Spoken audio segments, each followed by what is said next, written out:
I've been driving this train, years in this lane, there's no stopping this flame. Assalamualaikum warahmatullahi wabarakatuh. Alhamdulillah wa syukurillah la haula wa la quwata illa billah. Allahumma sholli ala Sayyidina Muhammad wa ala ahlihi Sayyidina Muhammad. Allahumma firli dunubi wali walidayya warhamhumma kama rabbayani shoghira.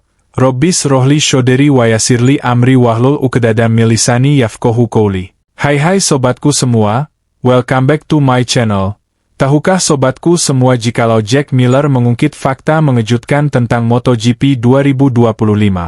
Sembari menyinggung Marc Marquez dan Francesco Bagnaia, pembalap tim Pramac Racing itu kecewa banyak koleganya tidak digaji dengan layak. Saat ini, bayaran tertinggi di grid MotoGP 2025 dimiliki oleh Fabio Quartararo.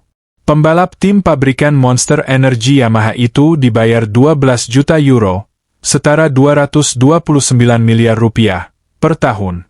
Sementara, tertinggi kedua dimiliki Bagnaia dengan 7 juta euro, setara 134 miliar rupiah, per musim. Marquez ada di posisi 3 dengan nilai tak jauh berbeda dengan rekan setimnya di Ducati Lenovo tersebut. Nominal itu jelas jauh di bawah gaji The Baby Alien saat membela Repsol Honda. Menurut kabar, ia digaji hingga 12,5 juta euro, setara 239 miliar rupiah, per musimnya. Kecilnya angka itu membuat Miller kecewa berat. Ia mengklaim turunnya rasio gaji tersebut gara-gara tim pabrikan kini menganggap motor sebagai faktor utama kemenangan bukan skill pembalap. Para pembalap dulu, 3-4 teratas, dibayar dengan nilai luar biasa.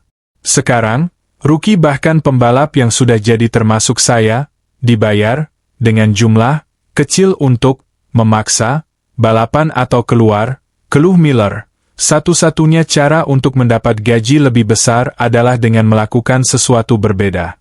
Mereka menetapkan batas gaji di sana. Pasarnya sudah turun, imbuh pria asal Australia tersebut. Lebih lanjut, Miller mengatakan, saat ini tim-tim tidak mau merekrut pembalap dari tim lain. Mereka baru akan menggoda seseorang jika pembalap tersebut memang ingin hengkang. Marc adalah Marc dan Pecco adalah Pecco. Namun, jika kembali ke 10 tahun lalu, saat ini, tidak ada yang mau membajak pembalap dari tim Anda, ungkap Miller. Kecuali seorang pembalap mau pergi, tidak ada yang mau membajak mereka. Anda tidak merasa kehilangan pembalap ke tim pesaing, sergah pria berusia 30 tahun tersebut. Motor-motornya sangat kuat sekarang. Sangat disayangkan karena para pembalap tidak lagi dibayar dengan layak, tandasnya. Nah sobat, di sisi lain, Alberto Puig mengkonfirmasi bahwa Honda akan membawa mesin baru untuk diuji pada tes MotoGP Jerez yang akan digelar setelah MotoGP Spanyol 2025. Antusiasme pabrikan Asaka, Jepang, itu melonjak seiring dengan kemajuan signifikan mereka di awal musim serta ada hal baru yang akan mereka bawa. Ya, Honda telah mengabarkan bahwa mereka bakal membawa mesin baru untuk RC213V ke sirkuit Jerez, Spanyol. Mesin baru tersebut akan digunakan secara resmi oleh para pembalap reguler mereka pada tes MotoGP Jerez 2025, yang digelar sehari setelah balapan utama. Mesin baru yang akan dibawa Honda ke Jerez disinyalir sebagai mesin yang lebih bertenaga yang selama ini dibutuhkan mereka. Masalah power menjadi kekurangan yang telah menghantui Honda sejak beberapa musim terakhir. Ini akan jadi momen penting bagi skuad berlogo sayap tunggal tersebut karena Honda juga akan memakai wildcard pertamanya untuk Aleix Espargaro. Puig optimistis dengan mesin baru Honda nanti. Jika kami dapat menemukan kecepatan tertinggi yang lebih tinggi, itu dapat sangat membantu kami, kata Puig. Dengan motor ini, jika Anda tidak melaju di lintasan lurus, mustahil untuk mencapai ujung lintasan lurus. Motor, MotoGP, ini sangat besar, dan Anda membutuhkan kecepatan di lintasan lurus, paparnya. Tantangan besar Departemen Pengembangan Teknis Honda jelas, adalah mempertahankan yang sudah bagus tanpa harus merusak sisi atau aspek lain saat sedang berusaha meningkatkan power. Puig pun sedikit membocorkan bahwa Honda tak semata-mata hanya akan membawa mesin baru ke Jerez. Ada sesuatu yang lebih besar yang sedang disiapkan mereka. Namun soal detailnya, manajer tim kelahiran Spanyol itu masih merahasiakannya. Akan ada beberapa hal penting yang akan datang, kata Puig. Saya tidak akan mengatakannya lebih rinci, tetapi akan ada beberapa hal yang dapat membantu kami meningkatkan motor jika berfungsi seperti yang kami harapkan, jelasnya. Langkah Honda untuk terus maju sekarang sudah setengah jalan bila melihat dari pencapaian terbaik mereka melalui Johann Zarco, LCR Honda Castrol. Juara dunia Moto2 kali itu terakhir kali tampil melejit hingga nyaris podium saat mampu finish 5 besar di seri GP Qatar 2025 di sirkuit Lusail. Zarco yang memang jadi rider paling berpengalaman di skuad Honda, sejauh ini juga menjadi pembalap yang paling mampu bersaing dengan para pembalap di depan termasuk Marc Marquez, Ducati Lenovo. Di sisi lain sobatku semua, pembalap tim KTM Tech3, Enea Bastianini bosan karena terus-terusan menjalani balapan biasa saja karena kerap berada di barisan tengah. Untuk itu, Bastianini bertekad bangkit di MotoGP Spanyol 2025 demi bisa merasakan keseruan bertarung memperebutkan posisi podium lagi.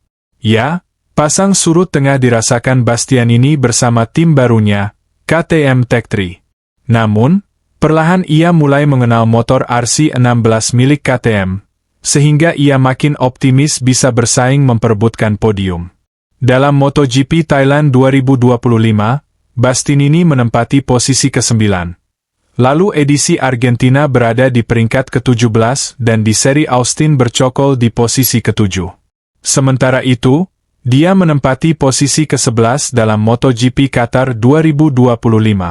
Terkait balapan terbaru, Enea Bastianini mengatakan sudah melupakan catatan dalam MotoGP Qatar 2025 karena akan menyambut antusias MotoGP Spanyol 2025 pada pekan depan. Dia menilai performanya saat ini terus mengalami kemajuan. Sebatas informasi, seri kelima MotoGP 2025 akan digelar di sirkuit Jerez Angel Nieto, Jerez. Seri itu akan dimulai pada 25 sampai dengan 27 April 2025. Saya akan bilang bagus, karena kami telah berkembang sedikit demi sedikit dan saya telah melaju cepat, kata Enea Bastianini dilansir dari Motosan, Sabtu, 19 April 2025. Saya tidak tahu apakah kami juga akan merasakan getaran di Jerez. Jika tidak, ini bisa menjadi kesempatan yang baik untuk melakukannya dengan benar, tambahnya.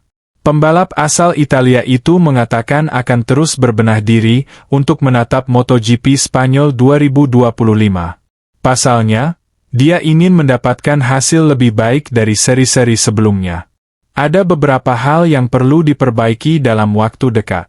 Kualifikasi sangat menghambat saya, sambung Bastianini.